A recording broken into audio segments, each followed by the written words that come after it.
Welcome to the Sacred Geometry of Consciousness. For more than 33 years, your show hosts, Gregory and Gail Hogue, have been internationally known leaders in creating sacred geometric tools for expanding loving consciousness and well-being. Listen in now as they share practical applications of sacred geometry in everyday life.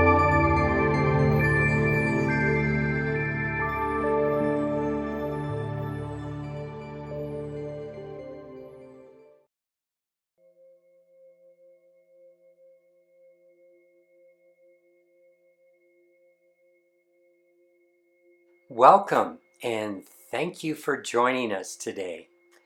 This is our 12th and final step in how Spirit connects more with us in this dimension.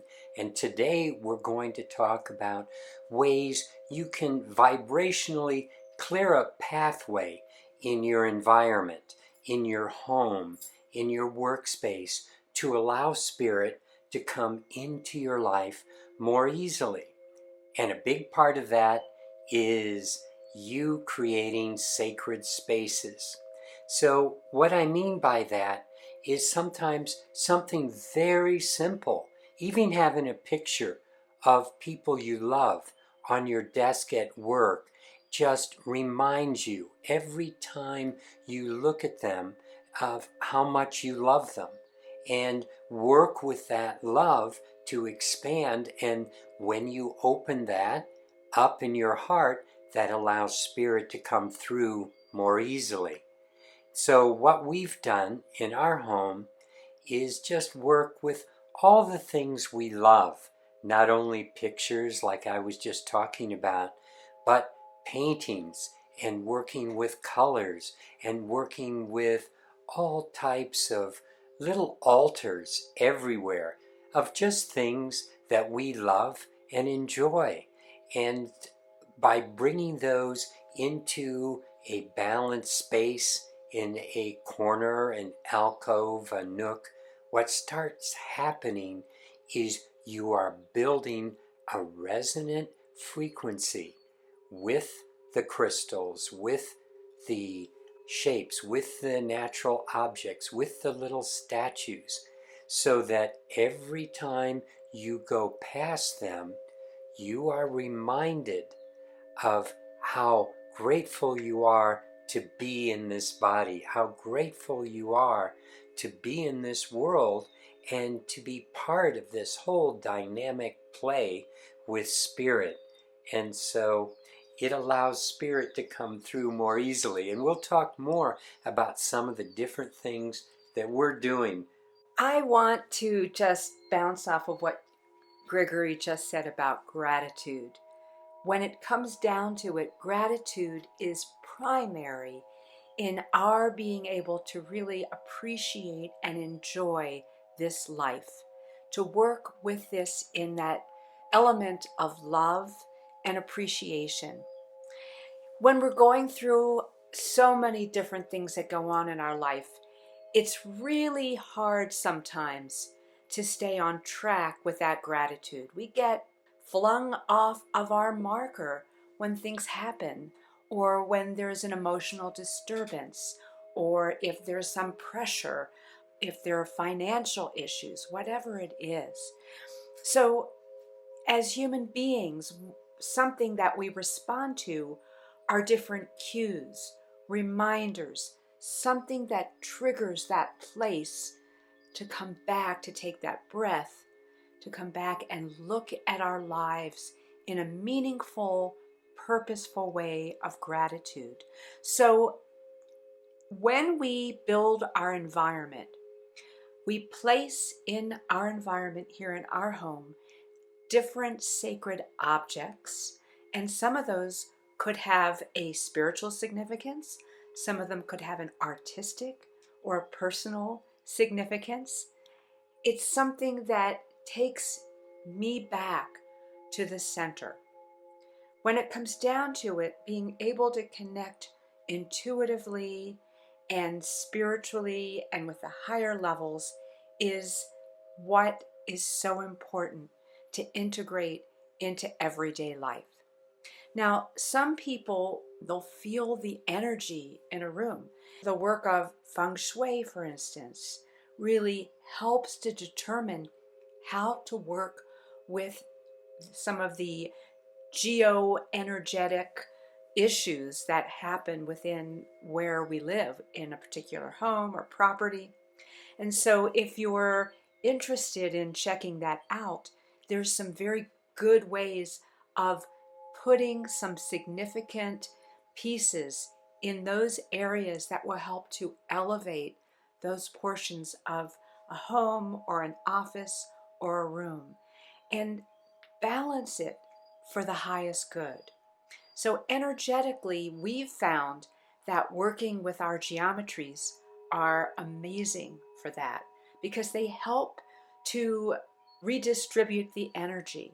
If there's some kind of a geopath that isn't really operating to its highest degree, it can be changed with some of the geometries or with crystals or different colors or a waterfall.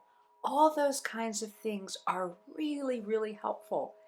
And you can work with somebody who has some of that expertise. You can read more about it and you can intuit it.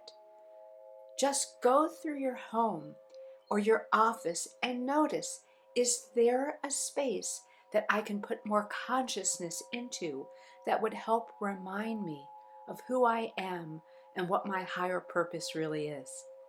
So as Gail was saying, there are Eastern Chinese methods for working with the landscape internal to your home and external, called feng shui. That was taken actually from what was being done in ancient India, where they were working with how to lay out temples and homes. And women often in India draw special mandalas and patterns on their doorstep every morning in chalk to set the tone for the day, to work with the energy that's coming in. And it's important to work with these different elements, whatever you're attracted to. But bottom line, what is really going on is your conscious interaction with your environment to create a space that allows for spirit to more easily enter your life. I know when we were working with selling a house once, we had a long period where no one seemed to be interested. Nothing was being done. We then did a feng shui layout on the house where we put certain colors in certain corners and hung up certain types of designs and patterns and mirrors. And what happened is the very next day we got 3 offers on our home, all for asking price and actually more. And so it was a function of the feng shui, certainly, but it was also, to a great extent, our shift in intention, our shift in attitude. It was like, okay, for me, I know internally I was going like, I'm ready to let go of the house. I'm doing the house letting go dance in this feng shui. I'm ready to sever my connection to this space. And so this was a ceremony around letting go, really, and being open to receiving. And that's indeed what happened. A few weeks ago, we had a situation where we felt there were some negative energies that had come in actually through a crystal that I was given a number of years ago. We realized there was an energy within that crystal that wasn't positive. So we got rid of the crystal, but beyond that, we went through the home, and Gail used sage, which has been done by Native North Americans, and Native South Americans often use wood called Palo Santo, and we saged and burned that throughout our home, throughout the chambers around our home, the space.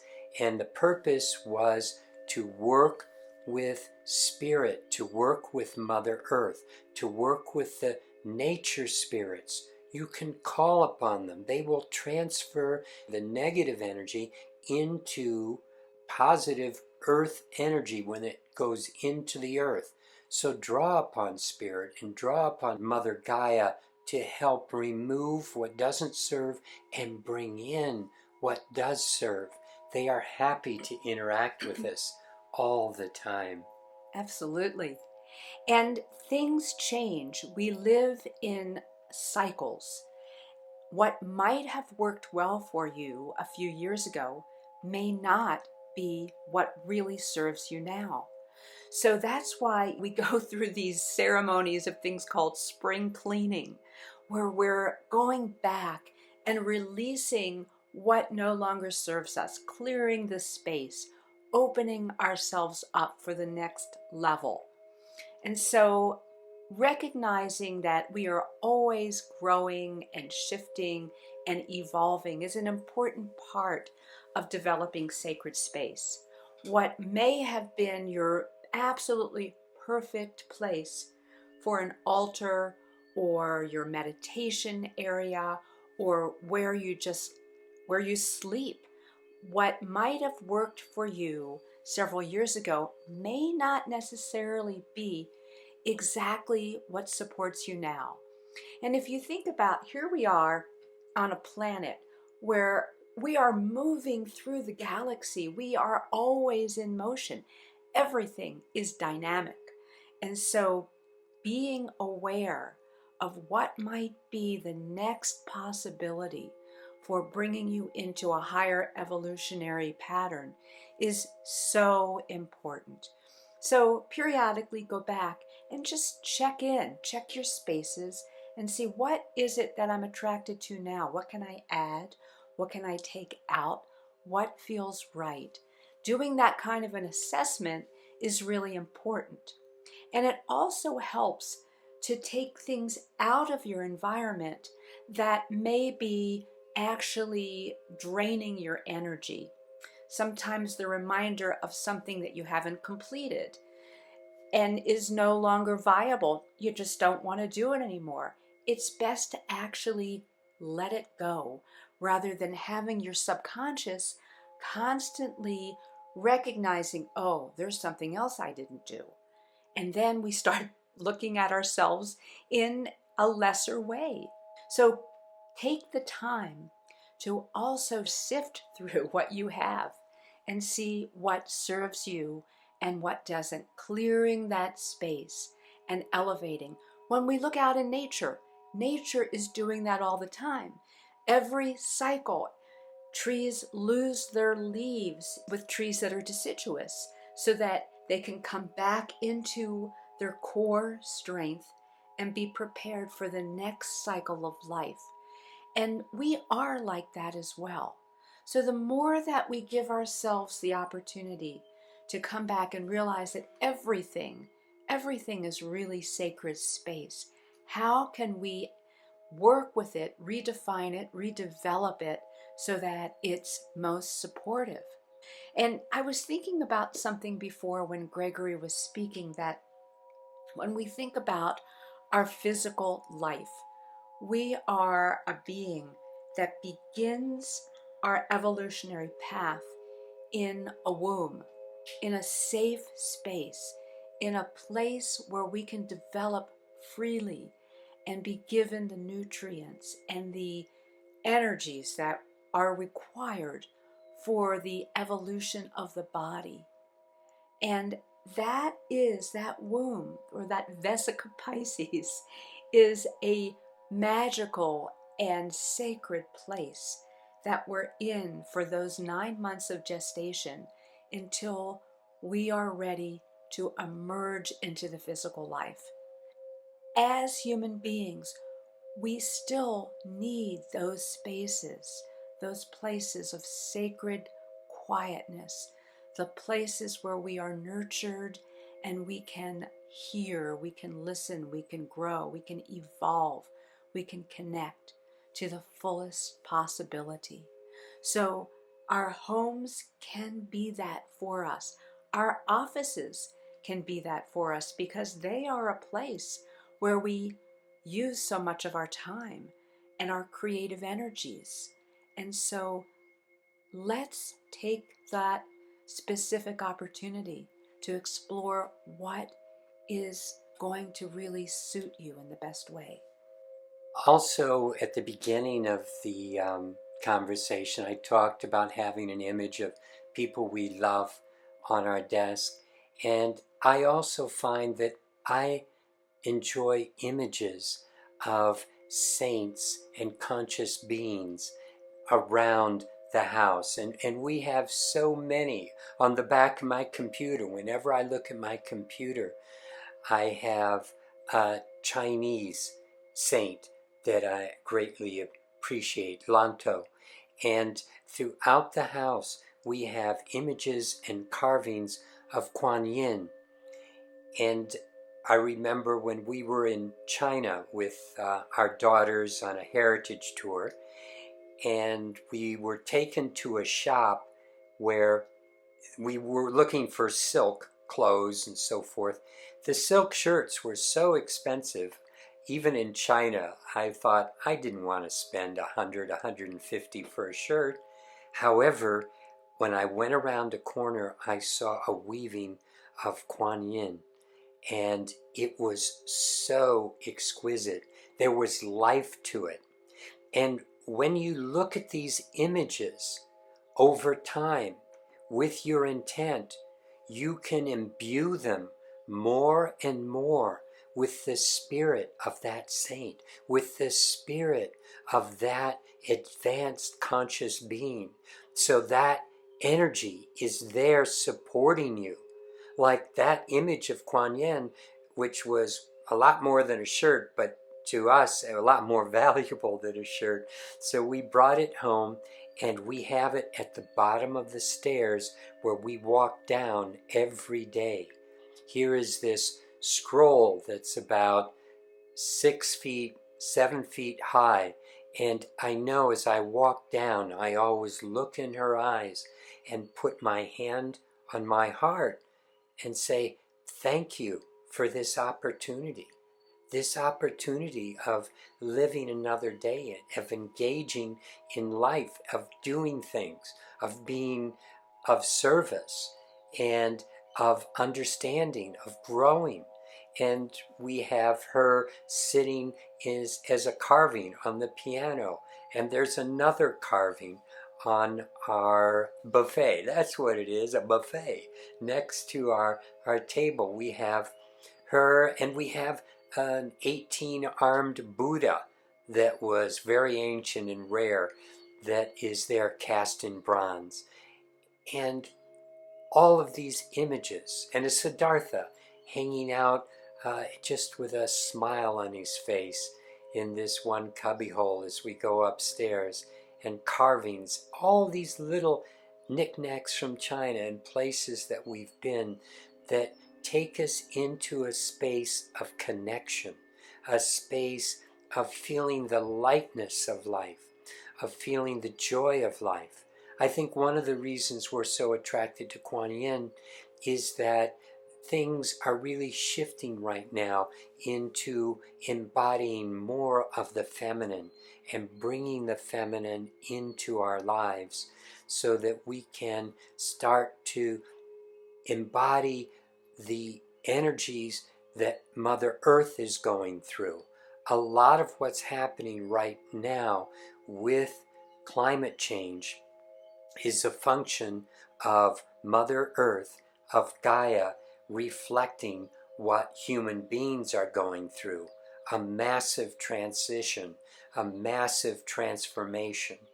And so one of the best ways to help her is to be conscious in the way we use resources, certainly, and the way we can work with a cleaner environment, but also to work with a cleaner internal environment, to work on our internal structure and bring our emotional body into order.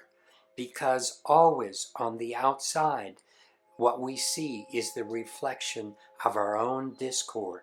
And so that's why all these little altars and all the things we put up of beauty around our home, both of us being artists, color is very important. Plants are important. Crystals are important, not only for the energy that they can hold when you give them your intent time after time as you go past, but it's the expansion of you into your external of being in rhythm with all that is. It's very easy to look at what goes on outside of us in our physical life and feel as if we are just physical beings.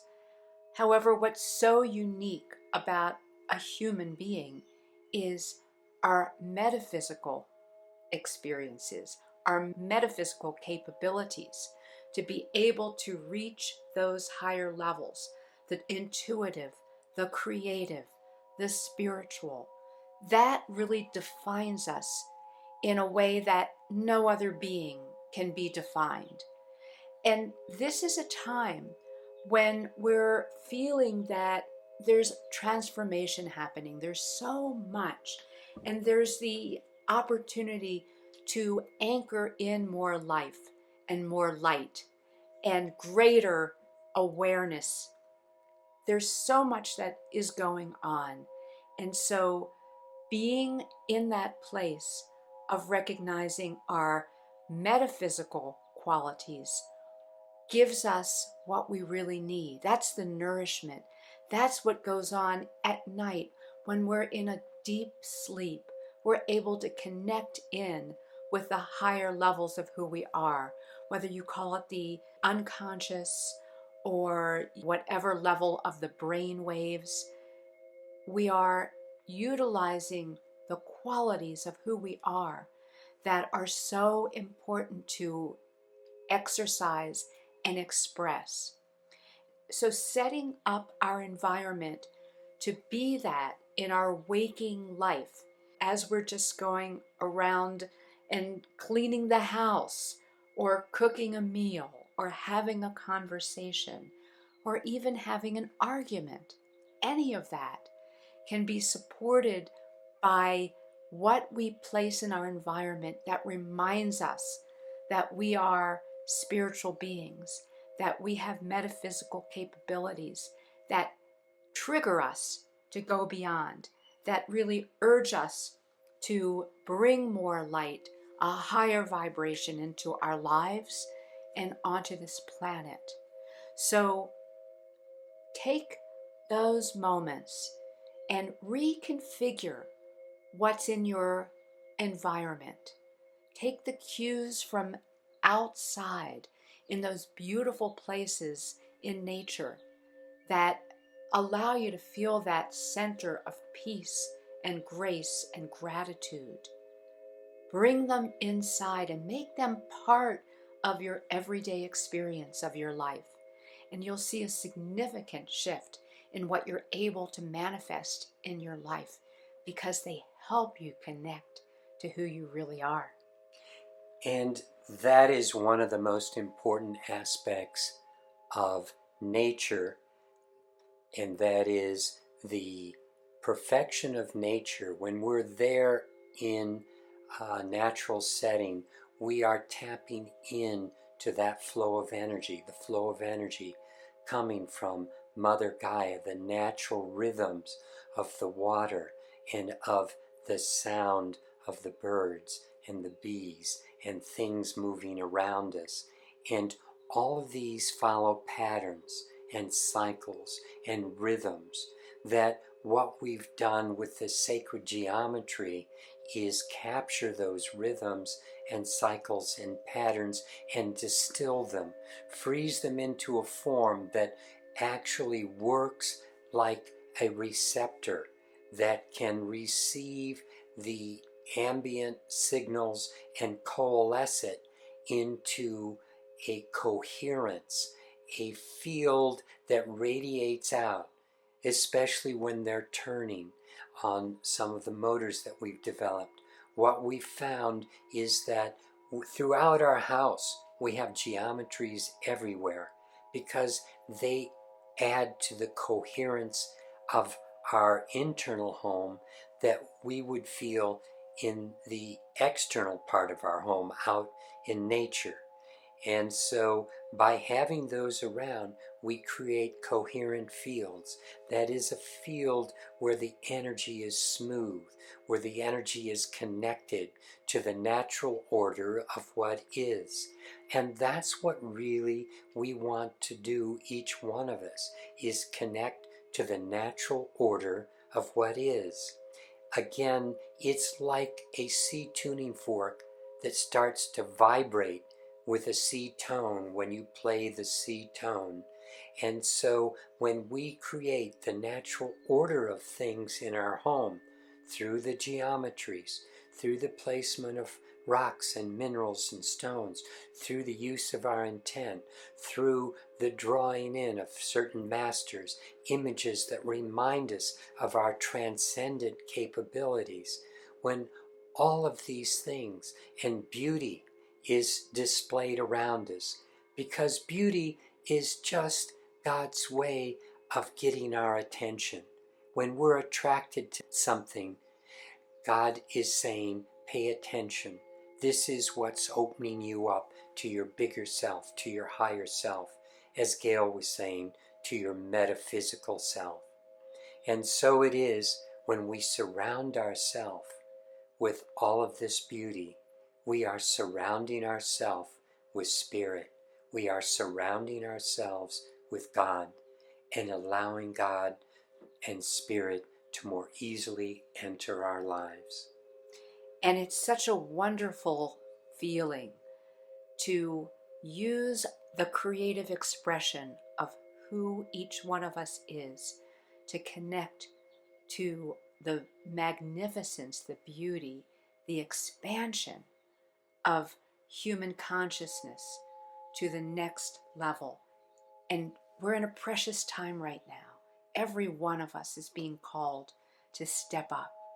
And so we are so grateful to have the opportunity to support you, and will continue to bring you more about how you can more actively connect in to the higher levels of who you are.